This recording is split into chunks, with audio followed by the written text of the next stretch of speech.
andray sy hitoetra anaty fiadanana mandrakarivotsika satria mifankazatra amin'ilay tsy to isika mianakavy ndao tsika hivavaka dia isotra ny amin'ny fotoana, isotra ny amin'ny teny, isotra ny amin'ny fanairana, isotra ny amin'ny fafahana mbola mandeha sy tafaray ao anatin'ny fanatrehan'Andriamanitra. Mihoatra ny telotsika eto ary fivoriana ho amin'ny anaran'i Jesosy dia mino fa efa teto izy eto izy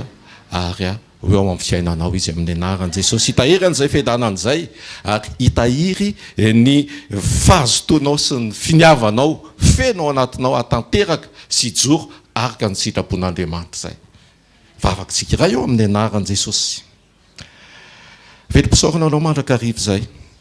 satria eto ny fitiavanao voalohany indrindra. Ianao ilay tia anay taloha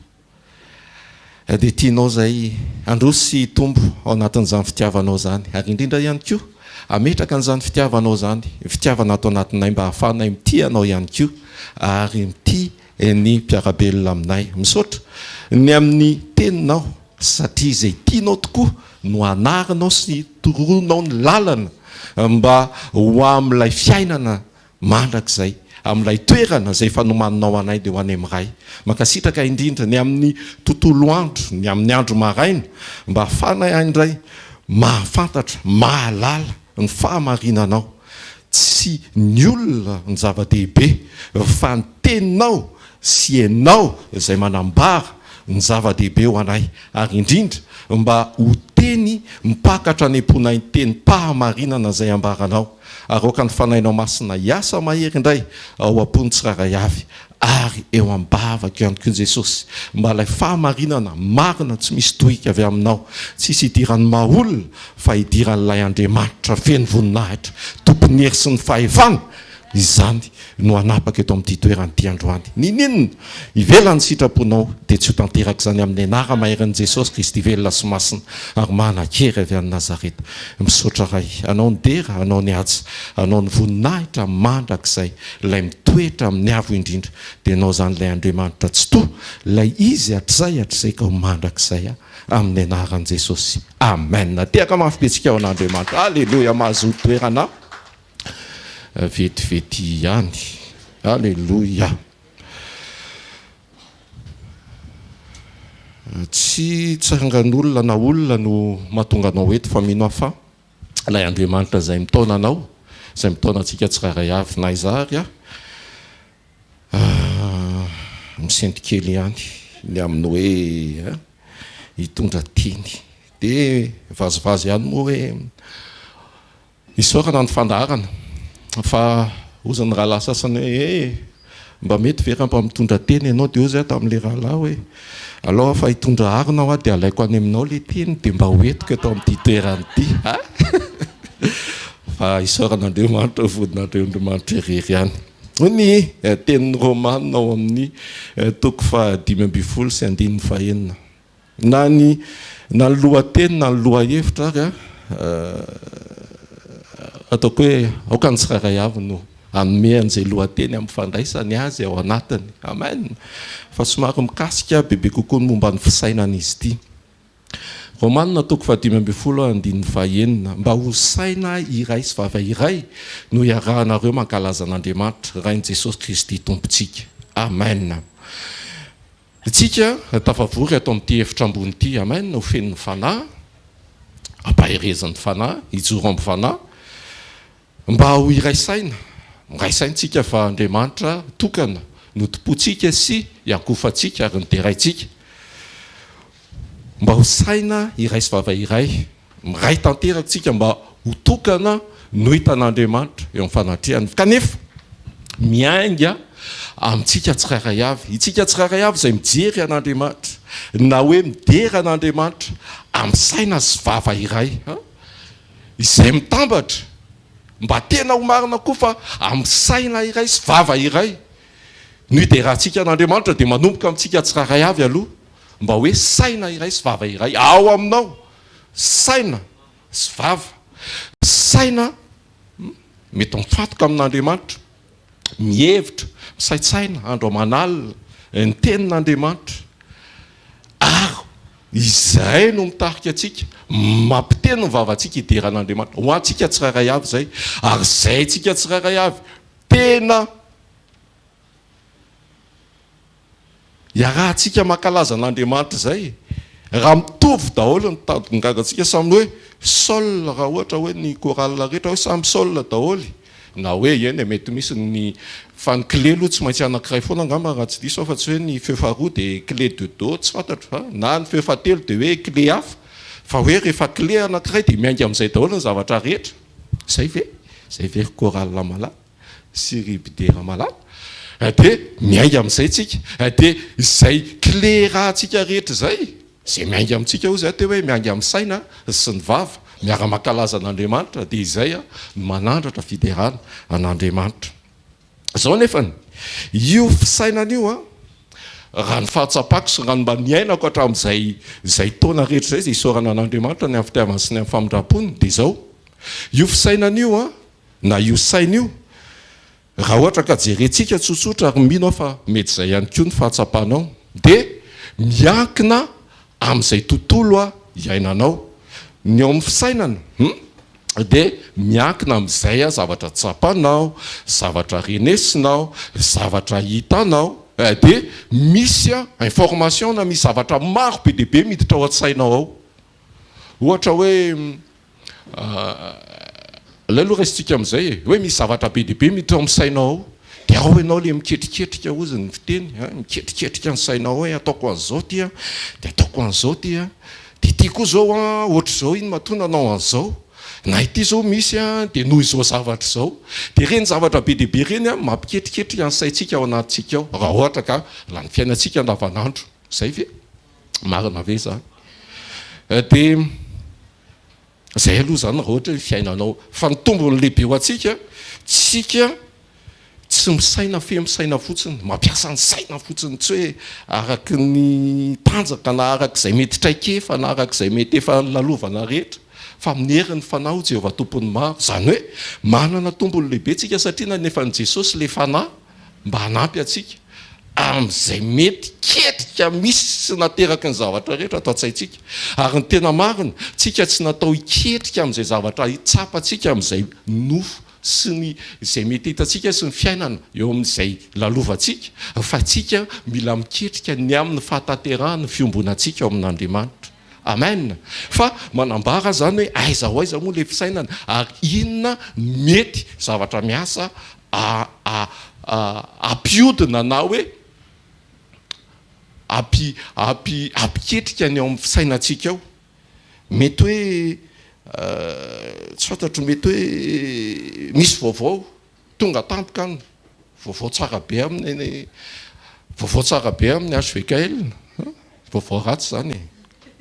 dia iny renao iny dia iny fa tonga le saina miketriketrika ao anaty hoe way na hoe traikefa anankiray ohatra hoe inona ohatra zao nananarana tamin'izany fotoana zany hoe tandre moa izy ny milalao afo ho an'ny ankizy fa manjary mipipipandrina misy an'izany zao ohatra taloha zay ny renesinao dia zay no tafiditra ao an-tsainao dia zay no lasa mandraikitra ao am-pisainanao hoe tena raha ohatr' zao zany dia ohatr' zao nefa ao amin'Andriamanitra dia tsy zay ao amin'Andriamanitra dia ozy izy ao amin'ny Isaia 5:5-9 fa ny fihevitra tsy fihevitrareo ary ny lalanareo kosa tsy mba lalako Jehovah ny fihevitra izay mety hiadika ihany koa hoe ny fisainan'i Jehovah fisainan'Andriamanitra mety tsy hitovy amin'ny fisainantsika fa ny fisainantsika zany dia voafaritra ao anatin'izay tontolo izay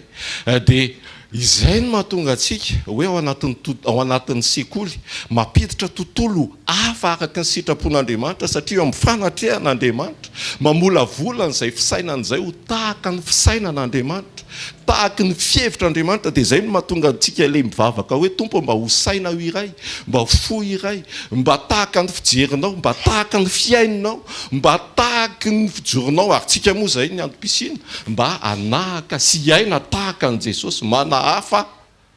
tahaka ny nanafako an' Jesosy osy Paoly dia izay ny antom-pisitsika dia isaorana an'Andriamanitra voninahitra ho azy rery ihany fa nomeny zany fotoana zany nomena ny fanairana sy ny fampatsahivana hoe mila miambintsika fa tsy ny fisainantsika sy ny fihevitritsika mahaolona ny mahavonjy sy mahatahiry ny famonjenantsika fa ny fiheverantsika sy ny fifantohantsika manana tanjona ho any amin'ilay toerana voahomana ary inona ny ahafahantsika mba miazona an'izay famonjen'izay. Dia izay ilay tontolo rehetra ny sekoly ny fanatrehan'Andriamanitra ny firesahana amin'ny mpiara-manompo sy ny sisa rehetra mba ho tontolo amolavolan'ny fisainana tsy nole amin'ilay fahatsapana marina rehefa mandeha ny fotoana dia misy foana ny hoe aloha faza manao an'izao satria tamin'ny anina indray rehefa mikasika eo amin'ilay fatana mafana ny tanana dia may ohatra izany aloha zavatra hoe hita hoe miariary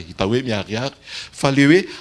isan'andro ohatra le mety fahazaran-dratsy nefa tonga fiainantsika isaky ny anina dia isaky ny isan'andro na hoe isaky ny matsiaro tena dia lasa tonga mihevitra ohatra hoe tia moa aveko foana le ohatrany hoe angakaingana fa sao dia tara angakaingana fa tara nefa mety ny sitrapon'Andriamanitra raha mijery mihoatra noho izay tsika satria ny tao amin'ny fisainantsika dia nahita hoe raha vao mifoha amin'ny enina ka raha vao be fikenikenomana ka raha vao tsy tafiainga amin'ny enina sasany dia tara zay dia zay le ketriketrika ao amin'ny fisaina nefa tsika beazina ao anatin'ny sekoly amin'ny ara-panahy zany hoe misy fisainana vokatry ny mahaolona tsika izay tsy tokony iainana fa tokony ialana dia maka an'izay fisainan'Andriamanitra zay. Amen. Aoka izao saina izao nao aminareo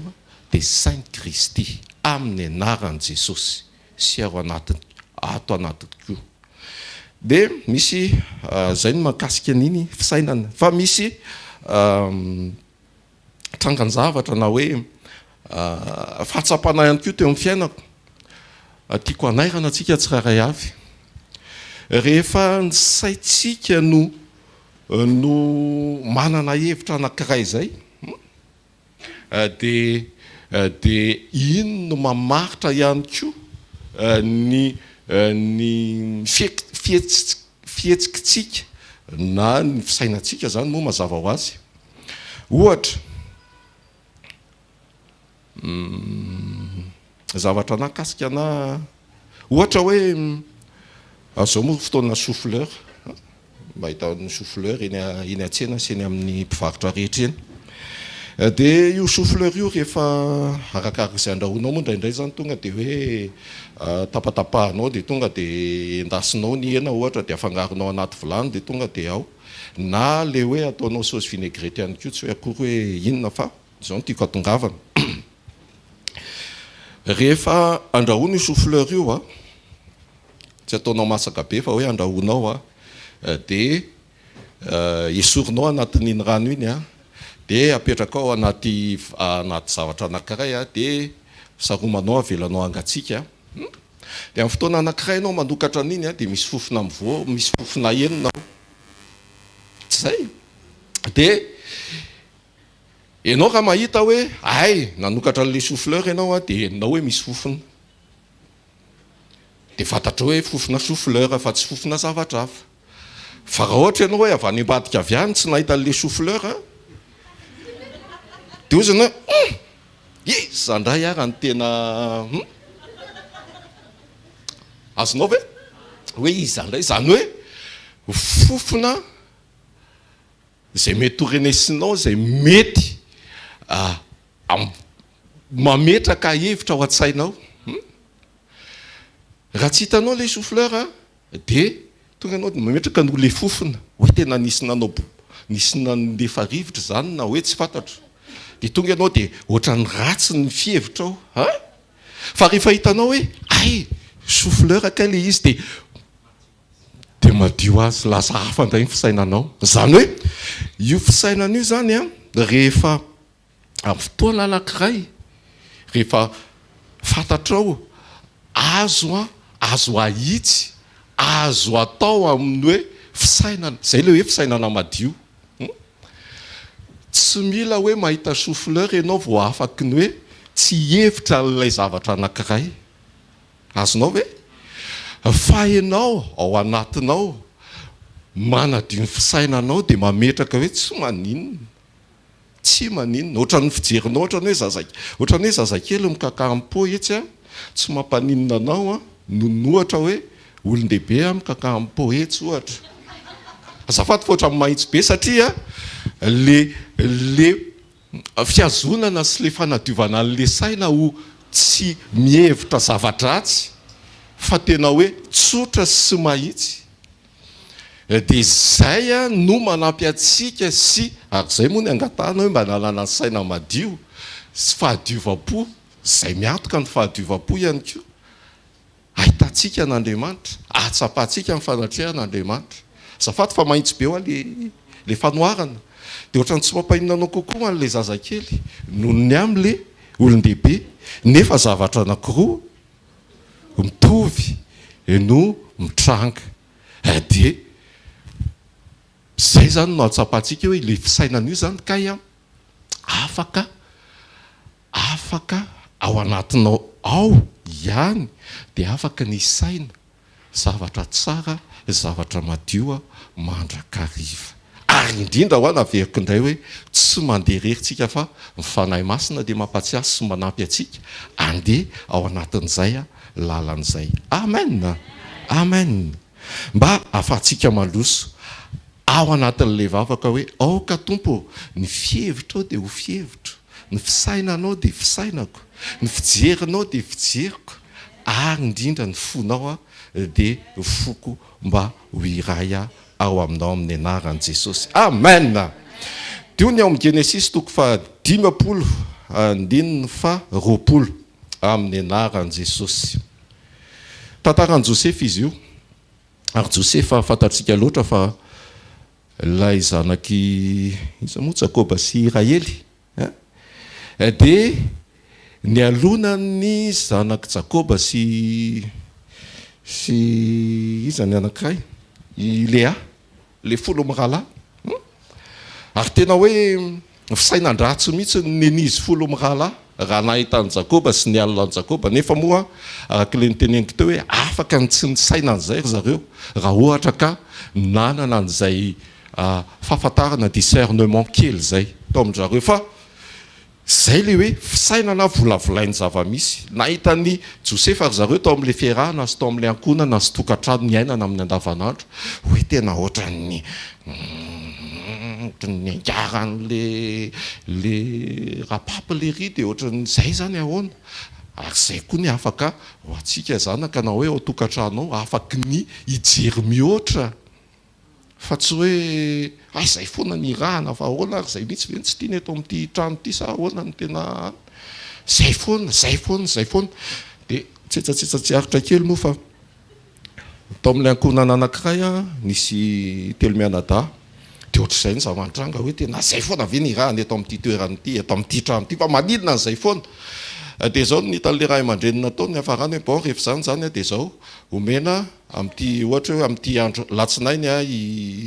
iama no irahana amin'ny talata ibe no irahana ny larobia se no irahana dia ohatr'izay mivadika ohatr'izay afitrany foana dia tsy nisy dia tsy nitranga ntsony ny olana fa mba ho atsika ankizy zay mbola ankizy rehefa makany amin'ny mamina bebe na mamanay dia hoe voahiraka dia tsy hiteny hoe tsy zay foana hatramin'izao ve ka hatramin'izay mbola kely dia mbola irahana foana fa mba lay fitiavana no aoka anjaka ao anatintsika sady eo ihany koa ny hoe fametrahana ny ray aman-dreny olonay ray aman-dreny fanajana sy fankatoavana mampianatra atsika ho amin'ny fankatoavana ary tsika ampianarina ankatohan'Andriamanitra ary manajana ny ray sy ny reninareo mba ho lava andro iainana sy hisitraka ny fahamaminy ity tany ity sika tsirairay avy amen dia zay le tao amin'ny Joseph zalahy zany tsy naneritreritra fa tena hoe saina ratsy no le zay zavatra ny ainan'izay zay ho le hoe volavolainy le zavatra misy ny ainana dia tonga ao amin'ny fisainana dia lasa tonga dia miketrika dia lasa mieritreritra hoe andao anga ho vonono ty ahoana ny tokony tonga dia anesorantsika sy aminotsika nyity Josefy ty. Zay Josefy fa nandeha teny ny tantara fantatritsika tsara. Nandeha teny any amin'ny Genesisy 15 sy ny aloha rehetra any. Dia nandeha teny ny tantara dia haitsika loatra fa Josefa andevo tonga mpanapaka tao a Egypte. Dia rehefa nanapaka tao a Egypte Josefa dia natsony ny fianakaviany, natsony ny ankonany dia nisy an'ity teny ity. Genesisy 15:20. Ianareo ny saina anisy ratsy fa Andriamanitra kosa ny saina izany ho soa. Anao tahaka ny amin'izao anio zao amelona olona betsaka. Amen. Tato ny rahalahin'i Josefa taoko hoe ato Andriamanitra Josefa nijoro teo ampovoany, mpampiavana sy ataontsika hoe mpanelanelana. Nisy ny fisainany rahalahiny izay ataontsika hoe tena assassin. Mihevitra hoe tena hamono an'i Josefa sy ny izay tsy hampisy an'i Josefy eo amin'ilay tany sy fakahitandrzareo tsony. Izay no teo amin'ny izy 10 rahalahy. Dia tena hevitra ratsy, dia tena hoe fisainan-dratsy, dia tena hoe teti-dratsy, dia tena hoe nihevitra an'izay anesorana hamonoana an'i Josefa. Tetsy andaniny nisy ny fisainan'Andriamanitra. Fisainan'Andriamanitra izay inoko fa raha nijery ny fisainan'ireto zalahy dia tsy nihevitra an'izay ho faharatsiana mihitsy. Fa ny olona no mahita hoe ratsy, le olona ny saina no nahita ny hoe ratsy. Fa rehefa Andriamanitra niditra an-tsehatra dia ozy ny tenin'Andriamanitra hoe zavatra rehetra izay ataon'Andriamanitra raha raisina amin'ny fisaorana dia tsara avokoa. Ary Andriamanitra dia tsara mpanao ny tsara. Izany hoe tsy manana ny faharatsiana Andriamanitra. Ka raha mijery ohatr'izany koa ilay tamin'ilay Jakoba sy Rahely sy Lea, rehefa Rahely ny tiany Jakoba kokoa fa Lea ohatrany hoe azo apitako Jakoba dia hoe bon eny efa nitenen'ny Labana, efa fitahan'ny Labana moa izany dia teo ihany. Ary izay koa mampaharitra ny Jakoba nisy tsy navelany ataoko mety tanjona aranofo ihany raha ny hoe anambady Andrahely, tsy maintsy hoe azo Andrahely ny amin'ny farany, kanefa hitataratra ny fiombonana sy firaisany tamin'Andriamanitra ihany na izany ary izay hita teo amin'ny fiainany. Mety tanjona ny anambady Andrahely ka nanandalo tamin'ny Lea ary dia teo foana izy fa tsy hoe dia ndao itsoka fa tiana tsy mifanarahany ty Rahely ny nangatanako Lea ny tonga. Dia fa teo ihany izy, teo izy nanaja an'izay ataontsika hoe rafoza izay fahefana napetraka teo ambonin'izay. Dia tamin'ny fiarahana izy telo ireo teo amin'Andriamanitra raha ny fijery maha-olona dia hoe ahoana kosa raha moko Rahely mba nangatahany dia Lea ny nalefa tao normal be tena tsy mety kosa fa famitahana tena hoe famitahana. Zay le fisainany, zay le fisainana mahita ny zavatra iainina sy le traiky faninato mamaritra ny hoe ay tena tsy mety kosa zany. Fa na Andriamanitra raha tao anatin'le fiarahana rehefa momba Andrahely Jakoba dia non momba momba Rahely dia Lea indray ny nomba an'Andriamanitra. Zany hoe tena fisainana sy fihevitra sy fijery hafa mihitsy maneho. Zany hoe le tontolo ny ainan'ny Jakoba tao anatin'izay izay everitsika amin'ny maha-olona so amin'izay mpamaky Baiboly hoe tena tsy izy na hoe tena fitaka be vava dia akitsy rano be zao. Dia ohatr'izay tany amin'ny Lea no totonany ny fakasitran'Andriamanitra dia lasa Lea niteraka i Rahely momba. Dia izay le fisainan'Andriamanitra. Dia tao amin'ny Josefa reto le rahalahy 10 dia ato le Andriamanitra izay mahita ny zavatra rehetra, satria moa izy maso mandidy amin'ny zavatra rehetra, tompony zavatra rehetra, hainy atao ny zavatra rehetra, tsy taitra ny amin'izay mety zavatra mitranga rehetra. Ianao mety mihevitra hoe tena mandalo zavatsarotra, mavesatra ny lohako, misento tonkana amin'izay zavatra iainako. Fa Andriamanitra mahita an'io, ilay tohatra averintsika foana ekaranao ary ivoahanao amin'ny voninahitra sy amin'ny fandresena noho ny amin'i Jesosy Kristy tompo. Amen. Amen. Dia nefa izay fisainana sy fijery izay ny tian'Andriamanitra hiarahantsika aminy sy ombonantsika aminy. Eny fa na dia hoe mbola fihevitra tsy takatry ny fihevitra tsy fihevitrareo ary fihevitra tsy fihevitrareo, fa izay no tokony ho velona atao anatintsika hoe manana fihevitr'Andriamanitra izay tsy fihevitritsika dia mandeha amin'izay lalan'izay. Tsy hoe akory hoe abandonne tena eny ianao no tena an'izany Andriamanitra dia tena tsy ho takatra mihitsy izany ny fihevitrao fa dia ahoana. Tsy navelany nandeha, tsy navelany iaina ao anatin'izay tsika, fa torony tsikelikely mandrakariva, nomeno ny fanahy masina, mampianatra sy mampiditra antsika atakatra, na mbola tsy atakatra ary, fa mahatakatra izay tiany iainana. Ao anatin'ny vanim-potoana fantronansika dia tsy tiany hihevitra ny hoe zavatra ilainao araka ny fanairana teo aloha hoe tsy nahazo fiara ianao hoe mba nijery ny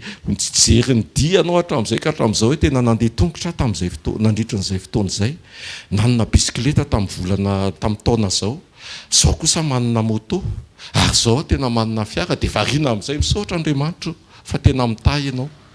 Fantakian'Andriamanitra antsika, tsy ilay fitaovana, tsy ilay fahagagana, fa ilay Andriamanitra, ilay fiombonantsika amin'Andriamanitra. Dia izay no mahatonga ny Jesosy Kristy no ilayntsika mianakavy eto. Amen. Mba ho vava saina iray tokoa no entintsika mankalaza an'ilay Andriamanitra fitiavana, ilay Andriamanitra mendrika sy tena tiantsika. Amen. Dia Mijoro Josefa ho lay ohatran'i Jesosy nampiavana teo amin'Andriamanitra sy teo amin'izy folo, na tsy izy folo fa reto fianakavian'i Josefy reto, na indrindra moa tamin'izy folo mirahalahy satria ireo no tena nanana teti-dratsy ny amin'ny hamonoanan'i Josefa. Ianareo no saina nisy ratsy, fisainan-dratsy teo amin'izy folo mirahalahy, fa Andriamanitra kosa ny saina ho soa. Rehefa eo Andriamanitra ary miditra antsehatra Andriamanitra, ninona mety fihevitra ratsy, ary izay maneho an'Andriamanitra be famindram-po sy be fitiavana. Ary izay moa ilay raisintsika eto amin'ny sekoly hoe ao anatin'ny fotoam-pahasoavana dia mametraka mandrakariva Andriamanitra ny fotoana rehetra afaka hiverena antsika aminy ny bebahantsika marina, fa tsy rehefa ho ariana ny fampiakarana vao hoe ohay andeha tokoa, fa raha mbola misy ny fotoana, raha mbola misy ny tombonandro, ary izay le resaka teo hoe tsy ny omaly vitanao fa ny anio izay atrehanao sy hijoroanao ary tanterahanao sy iainanao araka ny sitrapon'Andriamanitra, dia izay ny manan-danja amin'izao sisy izao dia aza manoto itsony hoe Andriamanitra. Dia rehefa eo Andriamanitra na fihevitra tahaka n'inona sao dia mieritreritra ianao hoe hanamely tena ao anatin'izay mety efa vita ihany koa, fa rehefa eo Andriamanitra afaka mahatika an'izay faharatsiana izay ho soa eo amin'ny fiainanao, ahafahanao mijoro vaovao indray, ahafahanao mandroso vaovao indray, ahafahanao manokatra ny fiombonanao sy ny firaisanao amin'Andriamanitra vaovao indray, dia mikoty eo indray ny andronao miaraka amin'Andriamanitra. Misy dingana irosotsika sy ijorotsika dia mandoso amin'ny tsara mankany amin'ny tsara hatrany, voninahitra mankany amin'ny voninahitra hatrany, amin'ny anaran'i Jesosy. Amen. Dia ny salamo amin'ny salamo faharoa amby 3:15 izay haintsika loatra. Tadidiko ny tanora nanao an'itiny aka tamin'ny fihetsika tary amin'ny trano tokon'olona tary, tsy haiko moa tsy tadidiko intsony le izy. Fa naverimberiny ity hoe hanome saina anao sy hampianatra anao izay lalakalehanao, hitsinjo anao no masoko ka n'olo-tsaina anao aho. Rehefa ao anatintsika ny fisokafana hoe tena raha ny fisainako tokoa sy ny zavatra efa niainana hatramin'izay ka hatramin'izao dia tsapantsika loatra ary tena tsapako lalina tokoa, fa ny ao amin'ny fisainanao dia voavolavolana izay zava-misy izay. Fa rehefa manokatra tsika sy hoe mangetaheta, meo zany fisainanao zany, fisainana avy aminao, anome sainanao Jesosy no miteny grand taly ao amin'ny aho, hanome sainanao sy hampianatra anao izay lalakalehanao, hitsinjo anao no masoka n'olo-tsaina anao aho. Amen. dia izy no afaka hitantana sy anome an'izay saina izay, izay saina tsy voavolavola amin'ny mety hita fa saina ho voavolavolan'Andriamanitra. Amen. Saina ampianarin'Andriamanitra. Amen. Ahitantsika ilay lala tsara ka izorana, hoy ny tenin'Andriamanitra. Mba ahafahan'Andriamanitra rehefa manana an'le fisainana sy mihevitra an'le fisainan'Andriamanitra, ahafahan'Andriamanitra maneho ny fanotronany eo amin'ny fiainany tsirairay avy. Satria le fisainana io koa no maneho sy ahafahantsika mijoro amina toetra kasitrahan'Andriamanitra. Fa tsy hoe le vava, tsy hoe le saina sy vava iray, fisainanao hafa, fa vavanao hafa. Vavanao afaka manao tsinjery-manitra ny tenin'Andriamanitra. Fa ny fisainanao manao tsinjery-manitra n'izay mety ho fiainanao. Tsy isika izany amin'ny anaran'i Jesosy. Fa araky ny ambaran'ny vava no avoaky ny fisainana sy avoaky ny fo. Le hoe ataovy mahitsy ny lalan'i Jehovah mba hahafahan'i Jehovah maneho ny fahatsarany sy ny fanatrehany eo amin'ny fiainantsika tsirairay avy. Dia manana fisainana voavolavola ao amin'Andriamanitra. Josefa nandritra ny ainany dia mety hoe manana alay-panatsika isaina hoe Josefa ranga zay mihitsy Josefa, zay mihitsy izy zay. Ohatran'le tsika miteny hoe za zay mihitsy. Dia efa hoe ohatr'izay mihitsy Josefa zany hoe tena ina moa izy teo? Hoe tena ohatr'izay dia tsy niova tamin'izay lalan'izay. Fananana mihitsy izy. Noho ny amin'izay zavatra ny aina, ny endrikendrehany izy afaka ny saina mihitsy izy hoe tena zavatra tsy nataoko ve ranga no ampidirana amponjana. Afaka ny saina izy hoe le mpitazona kapoaka amin'ny mpanjaka efa nitenenina hoe raha vao tafavoaka any ianao sy ilay mpanao mofo raha vao hoe tafavoaka ao amin'ny prison ianao dia tonga dia mba azadino ny anarako. Dia afaka ny saitsaina mihitsy izy. Fa name ny fisainana izy noho ny fahatahorana an'Andriamanitra. Taizany nahitana an'izay dia tamin'ilay izy nalay mpanary ilay izy le natakeny iza moa? Ilay iza ilay moa? Le natakeny le madama Yara andray aminy. Fa teo izy dia no fahatahorana an'Andriamanitra sy noho ny nanomezany lanja an'Andriamanitra teo amin'ny fiainany. Natanteraka ny sitrapon'Andriamanitra dia zay le fisainana voavolavola ny fahatahorana sy ny fanekena an'Andriamanitra. Tsy namevahana ilay fahatsapana ranofo, fa namevahana ny fahatsapana ara-panady Andriamanitra. Andriamanitra nge mety tsy hitantsika fa mivatatsika sy ny olona manodidina atsika dia tsapatsika mihitsy hoe io pasteur sandratra io pisy,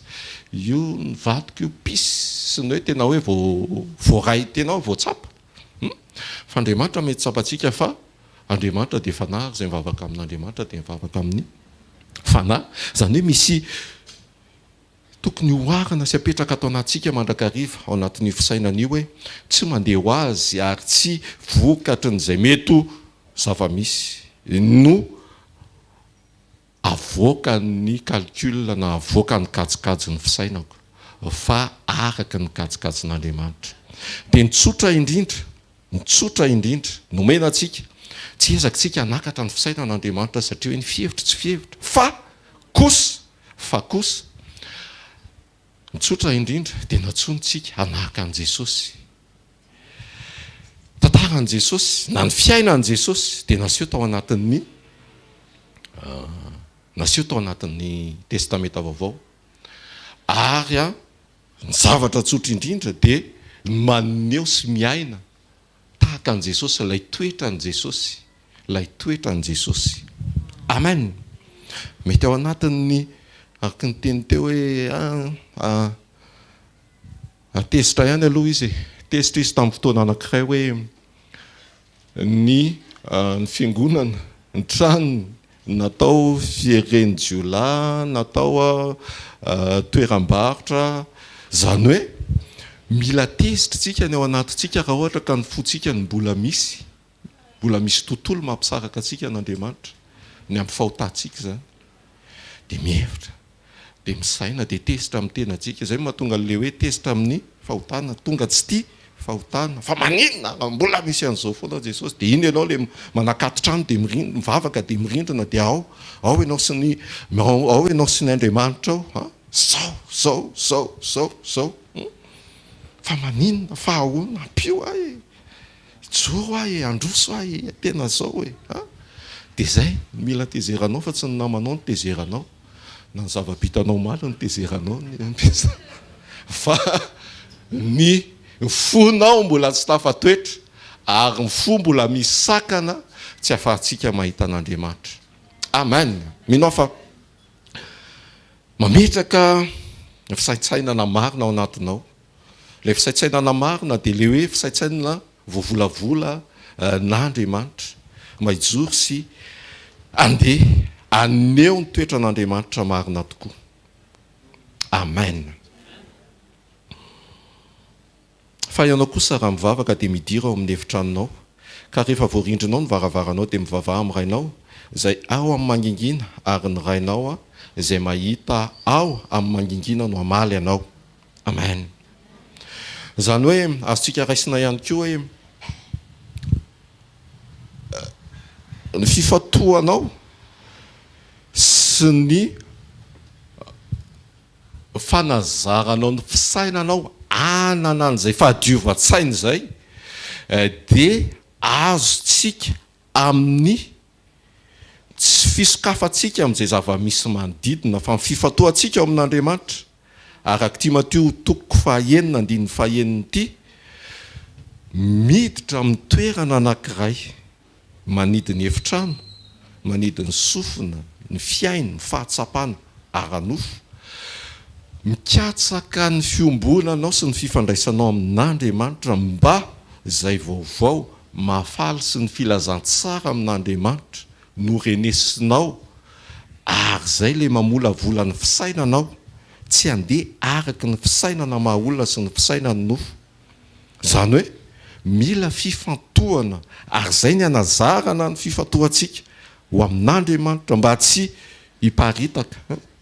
Le manala fanadinana manao baka manao BPC na misy zavatra atriana somary misy hoe dingana irosona eo amin'ny fiainana dia matetika tsika tena hoe mahavita hoe zadalana mihitsy aloha zadalana mihitsy fa tena mbola atao anatin'ity révision ty ary indrindra zao rehefa avy eo tsy maintsy hiatrika sy hanao interview ary tsy maintsy hanao baka dia mifantoka ianao na ao amin'ny salle de classe ary tena hoe eto zany tena hoe mifantoka sy ny any kanefa ao anatin'izany tsy loha zany hoe misy fisainana mitselika ihany no le amin'ny zavatra ihany fa verinaingana ianao anatin'le hoe manao baka manao BPC manao CP aty tsy maintsy mifantoka fa esoka aloha zany fisainana zany hoe vitantsika ihany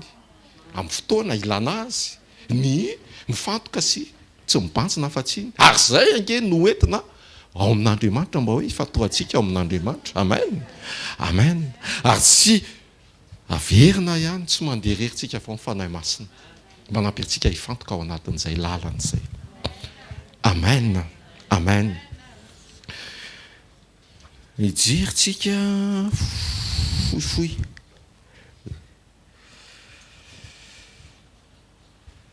ny amin'ny toe-panahy rehefa nijeran'izay fisainan'izay.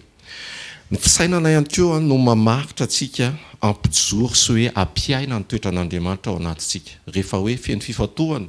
sy rehefa mandeha amin'izay lalam-pifatohana izay mety hoe tsy androany dia anio ihany angeny hoe tonga dia 100 isanjato 1000 tonga dia tena tsy mierika tsony mihitsy fa mifantoka ao anatiny tsy mahita nizaniza ianao reny andalana rehefa mba mahita ny mpiara-manompona nay rehefa mba hatsony dia mba ny pisy na mahita ianao dia mamiatso hoe ay pisy nisy fa ny fifantohana sy ny fisainanao dia tsy omenao baranahany amin'izay mety zavatra hita ary zay ary zay ny tena somary mahazava-dozan'ity ina moa Facebook sy ny zavatra rehetra ity satria eo ianao dia variana eo dia lasa an'le fifatohana dia lasa an'le fisainana dia mamorona zavatra be dia be ao anatin'ilay fijerenao an'ilay vaovao na ilay zavatra misy jerenao anatin'ilay telefona raha hoe tsy mahafy raha hoe tsy mahafehy ohatra ny tenanay tsy mahafehy an'le hoe mijery fa dia eo foana dia mifampatsiahy eny moa izay mivady hoe asa dia mijery loatra an'io e dia aiza indray inona zao ny ao dia ahoana dia any fa izay ny tena mahazava-dehibe an'izy io ary tena mila mijoro ary mila manapa-kevitra tsika mba izay tena mahasoa sy ny mahatsara ny fiainam-panahintsika no jerentsika ao anatin'iny naso hoe quelle mission ivaitsy isanandro ny ataonao eo dia eo ianao dia iny ianao tsy mahita zavatra avatsy any raha vao misy hafahafa reo dia efa maika mihitsy ny tompona andraikitra hoe esory ty fa ty tsy izy esory ty fa tonga dia rehefa tsy ao anatin'ny lalam-panorina amin'ny fanahintsika amin'ny fiarahantsika sy amin'ny fombonantsika an'Andriamanitra dia esorina. Amen.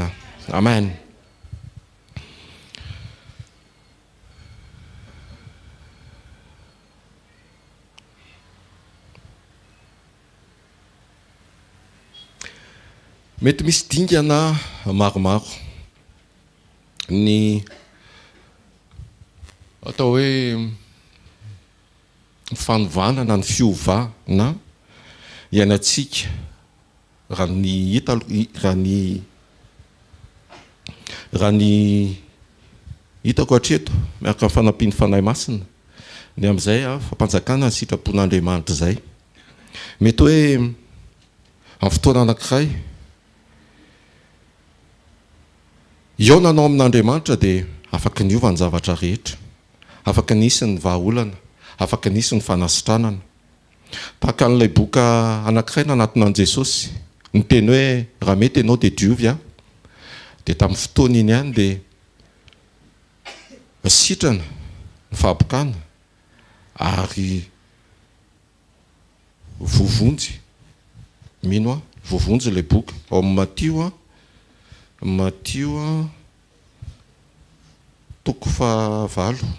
andiny voalohany ka hatramin'ny 7 tsy dia nisy resaka be tao anatin'ity tantara ity fa Matio toko 9 Matio toko 9 andiny voalohany ary nidina avy teo tendrombohitra izy dia nisy vahoaka betsaka nanaraka azy ary indro nisy boka anankiray nanatona dia nikohaka teo anatrehany ka nanao tompoko raha mety ianao dia mahay manadio ary Jesosy nanenitra ny tanany dia nanendry azy ka nanao hoe mety aho madiovy ianao dia nadio tamin'ny abokana niaraka tamin'izay izy ary hoy Jesosy taminy tandremo mba tsy ilaza amin'olona na dia iray akory azy ianao fa mandeha miseho amin'ny pisorona ka mitondrany fanatitra izay nandidiny Mosesy ho vavolombelona amin'ireo. Ny fisainana eto dia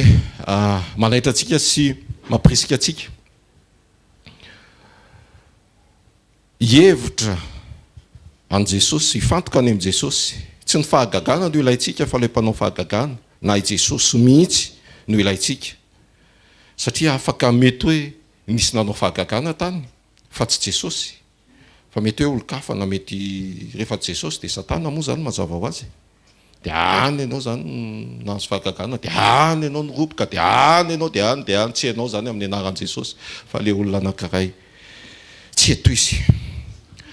fa mifantoka tsika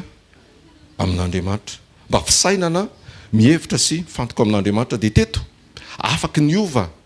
ny fiainan'ilay boka iray mijoro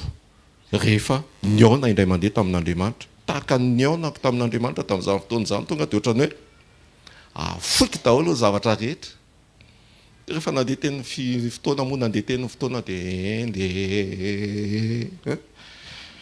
tafajoro tsara foantsika amin'ny anaran'i Jesosy fa zany akory tsy midika hoe tena hoe nisy fotoana nety dia hoe tsy hitantsony fa mandroso foana mijoro foana manatona foana tsy kivy foana tsy ketraka foana mandroso foana fa tsy maintsy tafiditsika amin'ny anaran'i Jesosy. Amen.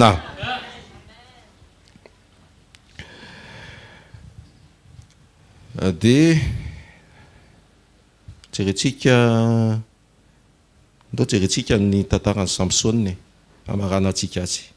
izy tonantsika lesona ihany koa ny amin'izay mety fisainana ny amin'izay fisainana tokony hananana sy tokony heverina. Samsone araka ny tantara efa fatatsika loatra ihany koa dia na ny faneken'Andriamanitra teo amin'ny ara dia tamin'ny mety endrika ivelany satria tao amin'ny volo tsy nitapahana no nitoeran'ny fanavy dia ataontsika an'izay nitoeran'ny hery ny samy fanahy tao aminy dia Samsona teo amin'ny fiainany arak'izay tamin'ny endrika ivelany Samsona tsy nanana tonga dia tenentsika tsy nanana fiainam-bavaka Samsona fa amin'ny fotoana izay nilany ny herin'Andriamanitra nitsony an'Andriamanitra na hoe nisehoan'Andriamanitra taminy dia ampitsara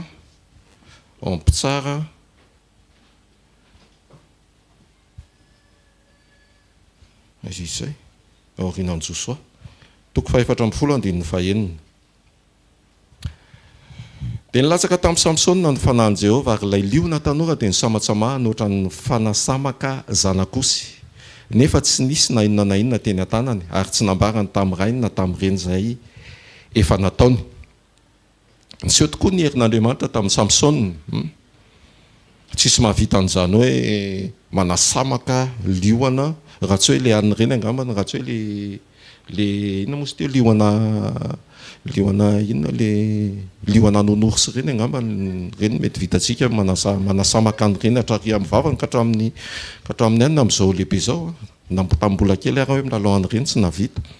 fa reny angamba mety vitatsika fa hoe tena liona tanora mifanena amintsika mety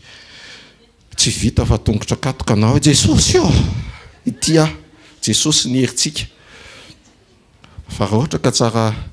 tsara inona moa fa nyloratena sy fijoroana dia mety ohatran'ny Daniela nalatsaka tao anaty lavaky ny liona tsy laniny fa teto aloha hoe resaka hoe manasamaka liona hatrany mivavaka hatrany amin'ny rambony tsisy fa Samsona dia nahavita an'izay rehefa tao amin'ny fanahin'i Jehovah zany hoe tsy niara nandeha tamin'ny fanahin'i Jehovah izy ny tena marina ny sainy zany volavola mety tao anatin'izay tsy nanana an'izay fisainana nanana fiombonana maharitra sy tanteraka tamin'Andriamanitra tamin'ny alalany fanahin'izay anka rehefa tonga tary amin'ny ora farany ny ainany zany dia zavatra hafa ny nangatahany ty le mety fiaonana voalohany tamin'Andriamanitra nilatsaka ny fanahin'Andriamanitra dia nanana hery lehibe izy itsika tsy etanina amin'izay mety fanehokery ivelan'izay fa etanina ny amin'ny fiombonantsika sy ny fiarahantsika amin'Andriamanitra matoetra mba ahafahan'Andriamanitra miditra an-tsehatra amin'ny fanotronany eo amin'ny fiainantsika tsy etanitsika isaina hoe ahoana ny fomba anaovan'Andriamanitra na hoe ny fahaiza-manao an'Andriamanitra zay le hoe fihevitr'Andriamanitra tsy fihevitritsika fa nasaina kosa tsika hatakatra hoe inona ara zany no tokony ataoko mba hahafahan'Andriamanitra miditra an-tsehatra eo amin'ny fiainako amin'izao vanim-potoana fanotronan'izao dia zay le hoe miaina sy mijoro araky ny sitrapon'Andriamanitra maneho zay toetra takian'Andriamanitra mba hahafahan'Andriamanitra miditra an-tsehatra eo amin'ny fiainana tahaka ny ainany Mosesy ny hoe ny fahalemem-panahy mba nahafahan'Andriamanitra niseho manatrika aminy rehefa mivavaka Mosesy tsy tenitsika fa ahoana moa zany mahatonga an'izany fa Mosesy hitan'Andriamanitra malemy fanahy azy dia hafa ny fiaonan'Andriamanitra aminy ianao ihany koa mety misy an'izay toetra napetrak'Andriamanitra ao anatinao zay ahafahan'Andriamanitra mijery ianao manokana ahafahanao s'Andriamanitra manana firaisana bebe kokoa fiombonana bebe kokoa amen. Ampitsara toko 4:1 dia ampitsara toko 5:1 zay mbola fisehoany ivelany daholo ihany hery aseho ary raha tonga tany le izy dia nanakora azy ny Filistina ary ny fanahin'i Jehovah nilatsaka taminy rehefa nisy nanakora ny Filistina dia tonga nahery Samsona dia tonga tahaka ny rongony izay nidorana tamin'ny afo no mahazaka teny amin'ny sandriny ary afaka tamin'ny tanany fatorana ary nahita valany rano boriky vaovao izy dia nanitra ny tanany naka azy ka inona aminony arivolahy zany rehetra zany nefa tsisy vavaka tao amin'ny Samsona fa mety endrika ivelany dia fahatsapana tao anaty hoe rehefa misy ohatr'izao ka tena mety hoe mahatsiaro tena izy hoe mila le hery dia tonga afaka aneo an'le hery kanefa tsy nisy vavaka fa fotoana anankiray ao ampitsara toko fahaenina amby folo toko fahaenina amby folo andiny faharoa amby roapolo hatramin'ny fahatelopolo amin'ny anaran'i Jesosy ary dia naniry indray ny volondohany rehefa voaratra iny lefa itsika vakio ny tantara ao amin'ny ao ampitsara ao misy épisode fampitohitohy ao tonga eto amin'ity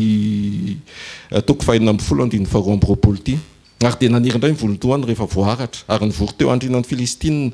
ary nivory eo andrinan'ny Filistina amono zavatra betsaka atao fanatitra ao an-dagon'Andriamanitra sy hifaly fa hoy izy efa natolotry ny Andriamantsika eto an-tanantsika Samsona fa valitsika izany hono ary rehefa nahita azy ny vahoaka dia nidera ny Andriamanitra ka nanao efa natolotry ny Andriamantsika eo an-tanantsika rehefa valitsika mpanimba ny tanitsika izay nabe maty atsika arivo mahery teo maty dia efa nahatsapa ry zareo hoe tena nahafaty betsaka ary rehefa falany foana dia hoy izy alao Samsona mba hanao laolao atsika dia napakany Samsona avy tao an-trano famatorana izy ka nanao laolao teo anatrehan'ireo Samsona ary nampitsanganiny teo anelanelan'ny andro izy ohatrany hoe avoay Samsona mba ohatran'ny fandanian'andro ao anatina lanonana dia avoay Samsona mba ho fandanian'andro mba hampifalifaly ny rehetra ary io Samsona tamin'ny zatovo izay nitantana azy avelao kely aloha hitsapa ny andry izay manohana ny trano ankinako aminy dia hoe dingantsika ary Samsona ny antsoan'i Jehovah ka nanao hoe teo Samsona no nivavaka teo Samsona ny nanaiky ny saina volavolaina ao anaty vavaka Jehovah tompo mifona aminao aho nitodika tamin'Andriamanitra nanaiky andeha araka ny sitrapon'Andriamanitra tsarovy ka pahirezo izao indray mandeha izao monja ry Andriamanitra ao amaliko ny Filistina noho ny anankiray amin'ny masoko roa dia inona ny zavatra nisy tao ambany teo mihoatra noho izay matin'ny Samsona nandritry ny ainany any maty tamin'io fotoana io rehefa nivavaka izy ka tsy dia ilay any amin'ilay vavaka loatra sy ny fitrangan'ny heriny ny zava-dehibe fa lesona tsoahantsika dia izao Samsona raha nampanaiky sy nampandeha ary niaraka ny aina tamin'ny fanahy sy ny fiombonana tamin'Andriamanitra dia afaka nangataka zavatra hafa afaka nahatakatra nisokatra ny sainy tsy hoe ny hafaty azy no mety vavaka nasandrany fa mety ny hahavelona azy ka hanohizany indray ny asan'Andriamanitra na hiaina ny sitrapon'Andriamanitra fa noho izay dia lasa voafetra ny fahatakarany sy ny fahalalany an'Andriamanitra dia lasa hoe vonohy amin'izao andro farany izao dia aoka amono aiza moa amaliko ny Filistina noho ny anankiray amin'ny masoko roa izany hoe mety mbola tao anatin'ny vengeance na ao anatin'ny valifaty satria hoe nandorony masoko dia alao fa hovonoko fa na izany ary ny haino Andriamanitra fa mihoatra noho izay tian'Andriamanitra atao amin'ny fiainantsika tsika tsy miendrandra izay mety vokatra hitan'ny maso fa miendrandra ny fiombonantsika miendrandra n'Andriamanitra afaka ny asa eo amin'ny fiainantsika noho ny fijoroantsika andesy hiaina araka ny sitrapon'Andriamanitra saina voavolavola ny fanahy masina atanteraka sy hiaina ny sitrapon'Andriamanitra hijoro amin'izay toetra takian'Andriamanitra mba hahafahan'Andriamanitra mamiditra antsehatra eo amin'ny fiainantsika tsirairay avy amen azotsika ve nandray zavatra ve tsika atao anatin'izay voninahitra ao an'Andriamanitra irery any fisainana mety hoe fisainana voavolavolanaandriamanitra tsy ho fisainana voasarika ao mety amin'ny fahatsapana fa fisainana voavolavolan'Andriamanitra ao anatin'ny fihevitra sy ny fiainana ny sitrapo n'Andriamanitra ndao tsika hitsangana dia hivavaka ho amin'ny teny vavakantsika mba ho fisainana mety eo ny fahatsapana amin'ny mahaolona fa tsy ho resy ny fahatsapana mahaolona fa ho resy ny fahatsapan'Andriamanitra ho resy ny zava-panahy dia ny fanahy masina heverantsika ny zavatra avy any ambony mba tsy hatanteraka ny zavatra ety ambany dia ny filan'ny nofo sy ny zavatra rehetra dia vavakantsika mba isy firosoana bebe koatrany ary tena iroso ho amin'izay fisokafany saina ho amin'ny fiasa ny fanahy zay tsika sandraton'ny vavakao raha io misaotra ny amin'ny teninao misaotra ny amin'ny fitiavanao misaotra ny amin'ny lalana zay nasehonao tamin'ny teninao androany fa ny fisainanay tokoa no mamaritra zavatra maro eo amin'ny fiainanay eo amin'ny fiteny eo amin'ny fijoro eo amin'ny famindra fa androany ianao dia niteny fa ny fisainanay dia aoka tsy ny endrika ivelany na ny fahatsapany nofo no ibaiko ny fisainanay fa ny fieveranay sy ny fifantohanay ao aminao Andriamanitra rainay amin'ny anaran'i Jesosy mba halalanay tsy mety izay fiasanao na ny fahaiza-manaonao fa halalanay ny sitraponao mba hijoroanay tokoa mba ho vava saina iray no entinay mankalaza anao ary rehefa vava saina iray dia maneho ny vatanay manontolo mankalaza anao amin'ny fitondran-tena mendrika amin'ny fitondran-tena tsara izay ankasitranao sy araky ny sitraponao androany tompo dia aoka ny fanahinao masinao nanampiny tsiraray avy indray ao anatinay tsiraray avy ampatsiahanay isa minitra isa tsegontra ny amin'ny tokony hijoroanay ny amin'ny tokony hisokafany sainay anidinay ny varavarana ny amin'izay fahatsapany nofonay fa hisokafanay kosa amahanay ny sainay ho amin'ny sitraponao ho amin'ny fahalalana ny fahamarinana sy ny fanambarana avy aminao ampio zay mba hanavaka tokoa tompo ny fandrenesan'ny sofony ny fahatsapany saina ny fahatsapana ao am-po izay tena avy aminao manoloana n'izay safidy raisinay amolavola ny fisainanay ka anapaka eo amin'ny vatanay sy ny ainay mba andehananay tokoa araky ny sitraponao amin'ny anaran'i Jesosy ta io ny tsirairay avy raha makivaky ny tontolo andro mba ny fanahinao masina tokoa no hitarika mba ho marina tokoa fa zanak'Andriamanitra izay tetarihan'ny fanahinao mba tsy ho diso lalana mba tsy ho diso amin'izay safidy tokony ho raisina amin'izay tranga rehetra misy andraisana safidy ny safidy ny raisinay dia ny hoe anompo anao miaraka aminao mangetahita ny fiombonana aminao fa iny atsefatsefan'ny tontolo andro eny dia mety misy tokoa ny zavatra tokony angatana ny tokony anananay fahazavatsaina avy aminao dia ampio zay tompo ampio zay hanavaka ny teny marina avy aminao fa tsy navy aminay ampio zay mba hitandrina ihany koa ny fijoronay ny toetranay tsy amin'izay mety fahazarana malaky-pahazo fa tena hitandrina mba ho amin'ny fahazarana tsara mba hanananay ny fiadanana voatahiry ao amintsika tsiraray avy amin'ny anaran'i Jesosy amen. Tiaka mafipetsika ao an'Andriamanitra andraisantsika ny mpanompon'Andriamanitra raha lamalala amarana sy mazotoerana ary aloha misaotra an'Andriamanitra tsika fa teny amintsika foana Andriamanitra ao anatin'izany dia tatazana ny fanatitra sy ny ampafolo-karena alleloia fisainana voavolavola vokatry ny fiombonana amin'ny fanamasina amen tsy fisainana maika handresin'ny fahavalo fa rehefa tsara fiombonana amin'Andriamanitra ianao dia Andriamanitra miady ny adanao alleloia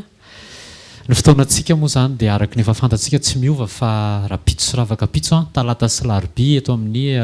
super U Analakely amin'ny fito hatramin'ny valo sasany misy fotoana eto tongava dia ho tahin'Andriamanitra ianao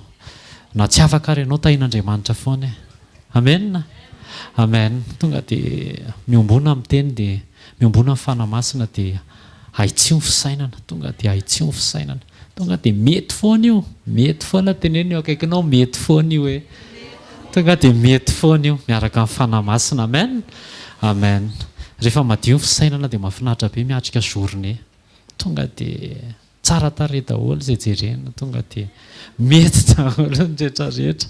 alleloia tonga dia miramirana ho azy ianao ka alleloia amin'ny zoma fotoanantsika eo amin'ny tranompokon'olona Analakely amin'ny efatra zoma fanotronana dia amin'ny sabotsy amin'ny fito maraina sabotsy communion eo amin'ny tranompokon'olona Analakely amin'ny fito maraina misy fivorian'ny tanora amin'ny sabotsy misy club d'enfant amin'ny sabotsy ao aorianan'ny fotoanan'ny communion dia tongava maro amen izy aloha ny tahin'Andriamanitra tao anatin'le teny teo alleloia alleloia ndao tsika hitsangana, ndao tsika hivavaka, ndao tsika hisaotra an' Jesosy ny amin'ny teny izay nomeny antsika. Asandrato ny tananao dia atolory an' Jesosy ny fisainanao, atolory an' Jesosy ny momba anao ray manontolo. Raisondra an' Jesosy hanadio ny fisainana rehetrarehetra, hanadio ny fieritreretana, satria ny fisainana no miteraka asa. Izay ny sainao dia izay vokarin'ny sainao, iny no exécuten'ny vatanao. Atolory an' Jesosy ny fisainanao amin'izao fotoana izao. Ray amin'ny anaran'i Jesosy, misaotra fandresaka taminay ianao. Fisainana voavolavola, miteraka asa tsara Jesosy atolotra ianao ny fisainanay, ny vavanay, raisinay ny ranao Jesosy, anadio ny fieritreretana, anadio ny fisainana, anadio ny momba anay ray manontolo Jesosy manomboka androany Jesosy. Dia isaintsaina teny izay ateraky ny fiombonana amin'ny fanamasina Jesosy, ka izany no hiteraka fisainana madio aty anatinay Jesosy. Tsy ho tafitohina intsony izay, satria ny teny dia fahazavana. Fisainana rehefa madio dia mazava daholo ny zavatra rehetrarehetra. Ray amin'ny anaran'i Jesosy mankasitraka ny amin'ny teny, misaotra ny amin'ny mpanomponao izay nanaiky nampitondranao afatra ho anahy, ho an'ny tsirairay avy izay tonga teto. Mankasitraka ray amin'ny anaran'i Jesosy. Amen. Raisoarany tsodrano izay ho tononona amin'ny anaran'i Jesosy. Tononona amin'ny anaran'i Jesosy fa manana ny fisainan'i Kristy ianao. Hiatrika herinandro ianao, sain'i Kristy no entinao miatrika an'izany herinandro izany. Ninona fahasarotana dia teo anoloan'i Jesosy tsy nisy fahasarotana, fa ny fiombonana amin'Andriamanitra no nialoha ny zavatra rehetrarehetra. Noho izany mety ny zavatra rehetrarehetra. Miva io olana io amin'ny anaran'i Jesosy. Tononoko fa madio ny fisainanao, madio ny fiatrehanao zavatra. Tsy mahita toe-javatra ratsy izany ianao, fa mahita an'Andriamanitra, mijery ny toe-po. Hoy izy ny mpanompon'Andriamanitra teo hoe ao amin'ny ilany Andriamanitra dia Josefa ny eo ampovoany. Fa ndao ampandaloviny eo amin'Andriamanitra ny zavatra rehetrarehetra. Dia mandinika ny fisainanao Andriamanitra, mandinika ny fihetsikao Andriamanitra, ary rehefa mandinika Andriamanitra amin'ity herinandro ity sy amin'ity farany taona ity, dia ahita ny fieritreretanao madio, ahita ny fisainanao madio, ahita ny fihetsikao sy ny zavatra teneninao hifanaraka amin'izay ao am-ponao sy ao amin'ny fisainanao. Toy izy Andriamanitra hoe nahita olona araka ny foko aho, satria mifanaraka ny ao an-tsaina sy ny ao am-po amin'ny izay heverin'Andriamanitra. Dia mahita an'Andriamanitra anotrina anao amin'ity farany taona ity, mandehana fa io olana io miva, satria Jesosy no efa miaraka aminao amin'ny anaran'i Jesosy. Hitay anareo anie Jehovah ka hiaro anareo, ampamirapiratra ny tavany aminareo anie Jehovah ka amindra fo aminareo, anandratra ny tavany aminareo anie Jehovah ka anome anareo fiadanana amin'ny anaran'ny Ray sy ny Zanaka ary ny fanamasina. Amen. Teneniny eo akaikinao hoe madio zany sainao zany a. Jerevany amin'ny masonao efa lasa madio be. Zarao raha fahasoavana fa fahasoavan'Andriamanitra natozao